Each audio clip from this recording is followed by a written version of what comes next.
बिस्मिल्लाहिर्रहमानिर्रहीम। दोस्तों, अरशद लोधी काम ਦੀਆਂ ਗੱਲਾਂ ਨਾਲ ਹਾਜ਼ਰ ਖਿਦਮਤ ਹੈ।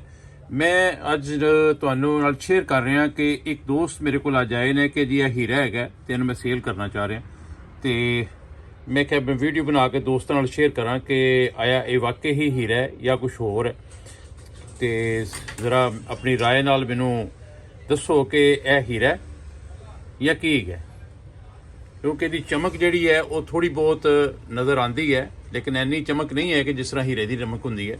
बस नॉर्मल जो है, मैनू तो क्रिस्टल लग रहा है, लेकिन शायद कुछ लोग जोड़े ने ते मतलब ज़्यादा मतलब मेरे तो बेहतर जानते हों वो दस सकन कि यह हीरा है या क्रिस्टल है।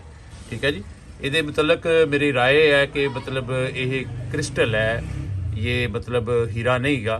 लेकिन तुहाडी राय की है, मैं तुहाडी राय का जिहड़ा ना तलाशी आ, मैं इंतज़ार रहेगा मैनू कि तुसी मैनू दसो कि ये की चीज़ हैगी है, ते अपना अपने अपने तासरात जिहड़े ने वो जरूर दसने ने प्लीज़। शुक्रिया, थैंक यू।